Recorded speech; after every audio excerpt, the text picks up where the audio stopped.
Hi everybody, welcome back. My name is Jana and this is Stripes and Twine. I am a part-time reseller, so that means that I take thrifted items, usually from the thrift store, garage sale, estate sales, those kinds of fun places where I love to shop, and I turn those items and I flip them for a profit online. I have recently gotten into selling a bit more on Facebook Marketplace. If you are not familiar with Facebook Marketplace, it is a marketplace essentially of items that you can buy and sell through Facebook. So they have developed this whole entire kind of like a purchase section of Facebook, and you can list items for sale. You can do local pickups or drop off. You can do domestic national sales, so you can ship items to other people in the US. And I'm starting to utilize this kind of platform a little bit more in my online reselling business because it can have a great profit margin depending on what you are selling. So typically what I started doing with Facebook Marketplace is I was listing items that were a bit too bulky or fragile to ship, and I was listing them on Facebook Marketplace, and I was getting some interest, and then I would do local pickups. I would arrange to either meet someone at like a grocery store parking lot, or I would even do a drop off for them if they lived close. And typically this has been a very good way of making a little extra money, and I've never had any issues with any Facebook Marketplace transactions. Now, I will have to say, and I'll talk about it a little bit later in the video, but I did have, unfortunately, a package that went lost over Christmas, and I will talk about that, like I said. But mostly there are pros to selling on Facebook Marketplace, but of course there are some cons, and I'm going to start with the cons first. The biggest problem that I have with Facebook Marketplace is people completely ghosting you after asking about an item. Typically, you know, as a reseller, we do see this on other platforms. People will like your item on Poshmark, you send them an offer, you never hear from them again. They'll bundle something in your Poshmark closet, you'll send them an offer on their bundle, you'll never hear from them again, or they'll ask questions. And so ghosting is not typically something that bothers me too much anymore. But with Facebook Marketplace, it really bugs me. And mostly because people have a default button that they can push that says, is the item available? And I get people pushing that button all the time. And it's like, sometimes I think they're just even interested slightly in the item, and they'll say, you know, is it available? And I'm always hitting, you know, yes, it's still available. And then I wait about an hour or two, and then I message back and say, are you interested? ?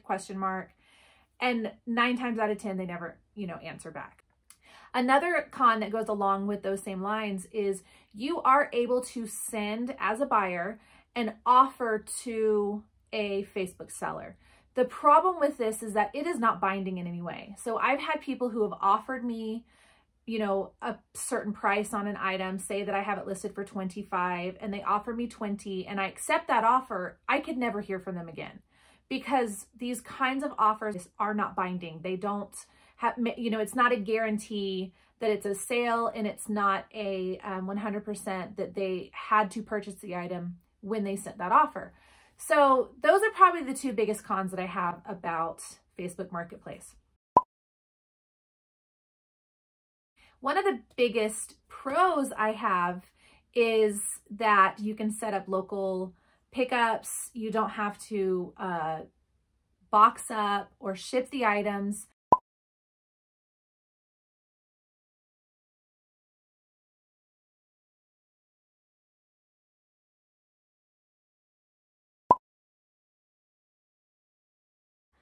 So my first tip for selling on Facebook Marketplace is always price a little bit above your actual asking price or price that you want for the item. I tend to list an item for about $5 to $10 more than what I'm hoping to get, because you most likely will get someone asking for a lower price. For example, I would list an item, if I want to get $20 out of it, I would list it for $25, because most likely that person will either say, will you take 20 for it? And I can say, absolutely, I will take 20. Or if there's a little bit of a, like, wiggle room for you, and you're not quite getting someone to jump right onto the item. If they're asking a lot of questions about it, you know, and then I say, I could do it for 20 if that works. Usually then they'll come back and say, yeah, I'll take 20. So that's probably my number one tip for selling on Facebook Marketplace. My second tip is when you do local pickups, just be sure to meet in a public place, somewhere that's kind of convenient for both of you. I know a lot of people will do porch pickups recently because of COVID. And I have done a few porch pickups, but I only do them if my husband's home. So I don't know if that's like a good thing or a bad thing, but I'm leaning more towards actually just doing pickups doing pickups at some kind of a location, like a grocery store or something like that. So yeah, those are my 2 tips for selling on Facebook Marketplace. So I started selling back with Facebook Marketplace doing shipping orders when they were having a 0 fee trial kind of situation. And I jumped on, I started listing some items. I only sold 1 item during that time, which was still okay because I was able to keep 100% of my profit. But the problem was that item never got to the buyer. I packaged it up, and I'll show it right here. It was actually super cute. I found this at the thrift store. It was only $5. This was a Pottery Barn stocking holder. So it had this like picture frame cut out. You could stick, you know, the picture of whoever the stocking was for in there. You could even have it engraved or etched or whatever, but this one happened to be blank, which was great for reselling. And I packaged it up. I printed off the label. I shipped it out, and it never even tracked. I was in connection with the buyer. I was talking back and forth to her, telling her, I know that, you know, USPS has been slow. I am so sorry you haven't even gotten any tracking on the item. And she was very understanding. She was super sweet about it. And then after Christmas, so I shipped it out, I think on the 10th of December. And then after Christmas, probably on like the 30th, she did file that complaint to Facebook.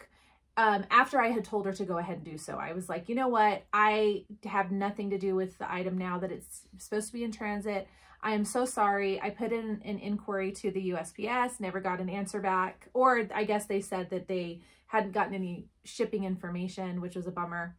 And Facebook did look into the situation, and they did pay me my payment and then also refunded the buyer her amount. So that was handled beautifully by Facebook. Very happy with how that transaction ended up. I'm so sad that this item got lost in the mail. Maybe it still ended up getting to her. I have no idea, but that was just, you know, over the Christmas holiday season, USPS was really backed up. I know that they still are in some areas. So I think the way that I keep wanting to say Poshmark. I think the way that Facebook handled that was perfect. Anyway, that was one of the situations that I had that was pretty sad, and yeah, I'm still kind of bummed about that. I'm going to go into some of the items that I have sold on Facebook Marketplace. Now, this first item I sold, there were no fees or anything taken because this was not a shipped to someone type of sale. This was just a local pickup, and this was a gigantic lot of Stampin' Up! Product, stamps, paper, scissors, all that fun stuff. I admit that I was really into Stampin' Up! At one point, and I had bought a lot of these stamp sets, and I had so much fun with it. It was crafting that I did. I really enjoyed it early on when my first was a tiny little baby, and I just never did it anymore. I think I probably stopped using all of these products 4 or 5 years ago, and they sat in a bin in my basement. So this next item was something that I had thrifted and we had used in my own house. And this was this giant IKEA rug. I think this was like 10 feet by 7 feet or something like that. I got this at a thrift store for $5 about 4 years ago. And we had it in our basement. We kind of have like a basement playroom, and it fit the decor down there absolutely perfect. But as our kind of style in that basement has changed, I decided this didn't fit our style anymore. So I put it up on Facebook Marketplace for $30. I probably could have gotten more out of it if I had put some cleaning into it, but $25 profit to me for something that we've been using for 4 years was totally fine. So that one sold I think it took about a week to sell. We had some people interested. And yeah, like I said, that one made a profit of $25. Really happy with that sale. Okay, so the next item is part of the Sears Vintage Mary Mushroom Creamer like kitchen set. And I know that this set comes with plates and mugs and a pitcher and like flour canisters and things like that. So I had found this creamer and sugar set in the box at the thrift store. And when I saw it, I was like, oh, I know what that is. I've never sold it before, but I've seen other, you know, thrifters come across it. And I knew that there was some money in it. So I grabbed it. I think I picked this up for maybe $2. It was during a half off sale that Goodwill was having. And I listed it on Facebook Marketplace. I thought if it doesn't sell on Facebook Marketplace, I will then list it on eBay or Etsy. And it sold within about 4 hours on Facebook. And there were no fees at the time. So I sold this one for $20. I got 100% of the profit. And yeah, I shipped it out and that was a great sale. So I'm really happy with that one. So the next two items are kids' toys that my children had played with. They had outgrown them and they were still in great condition. I purposefully waited to list these until just before Christmas because I knew that would be the best sale that I could get for these items. And these were both local pickup. So the first one was this Black & Decker kids workbench, and it was very cute. It had these like different little plastic tools that you could use, and the screws would come out and you can move all the sets around. And yeah, my son totally loved this, but he just hadn't played with it for about a year. So when I still had all the pieces to it, I packed them all into a little bag. I cleaned up the workbench and then I set it aside, like I said, until Christmas time. So I listed that one for $25. I sold it quickly, probably took about an hour and a half, and I had 2 other people that were interested in it also. So I feel like that was a great sale. And then the next item was one that my daughter had grown out of. This was a VTech Go-Go Enchanted Castle. And this thing was huge. So it had lots of pieces to it. I think my mom had gotten this for my daughter for Christmas. And my son had even played with it for a little while, but they had completely lost interest in playing with this as kids' toys go. You know what I mean? So they just weren't playing with it anymore. And I figured, you know, let's put it aside while it still works, while all the little princesses and pieces still work. And I listed that one for $50 on Facebook Marketplace.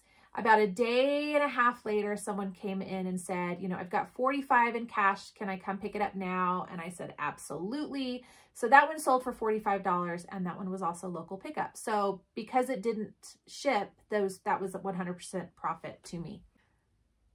So the next one was one that I was a little bit bummed about because I had picked this chair up for my own decor and I brought it home. I had great plans for it. I was going to like paint the whole thing white and recover the seat cushion, and I stuck it in my living room, and my husband was just like, no. So I was a little bummed, but I was like, you know what? I only paid $6 for it at the thrift store. So I was able to flip that on Facebook Marketplace, and I sold it for $35. So my profit from that sale ended up being $29. I'm still kind of bummed that I didn't get to keep this chair, but we're still looking for another chair that fits our design and our living room a little bit better. But yeah, that one had a lot of interest in it because that rattan bamboo kind of look is very on trend right now. And so I knew that one, if I didn't keep it in my own decor, I knew it was going to sell quickly, and it actually did. So the last sale I'm going to talk about was probably one of my favorite things I've ever sold on Facebook Marketplace. It is currently on its way to California, and I hope it makes it there safe because it's just so beautiful. So if you saw my more recent haul, I'm going to stick a little card right here and you can go look at it. This was my hard goods haul, and I got all of these items from this haul from someone's garage as they were just about to take all these items to the thrift store. So this was free to me. 100% profit goes to me, and I paid, like I said, $0 for it. And I was able to sell this quail and flower crewel framed art piece for $50. I did put $20 shipping on this because I was hoping it would be a local sale, but I didn't want to confine the sale to Salt Lake City because I do know that these pieces are really sought after right now. I kind of shot high with the $50 and I was thinking maybe it wouldn't go for that much, but I had so much interest on this piece. So I listed it, and within the first hour, I had 5 offers for $40. Then I had one person cancel their offer and then re-offer for $45. And like I said, these offers aren't binding, so I knew that I could probably hold out. If I had that much interest, then I knew I could probably hold out for a full price sale. And then about an hour into the listing, someone bought it for $50 in California, and they messaged me and said, "This is gorgeous, can't wait to get it. I want to send a picture of it after I have it up in my space." And yeah, I'm really happy with that sale. It was quite a beast to package up. So that's why I'm a little nervous. There's no glass or anything, but I'm just like, I wrapped the shiz out of that thing and I put so many boxes on it. Like I had to Frankenbox, you know, something to make it fit into. And yeah, I'm really excited about that one. And I would have kept it in my home, but it just didn't quite go with our own aesthetic. But anyway, yeah, that was a great sale. So yeah, I'm still even going through a lot of those pieces from that haul, and I'm really excited about some other artwork that I haven't even listed yet.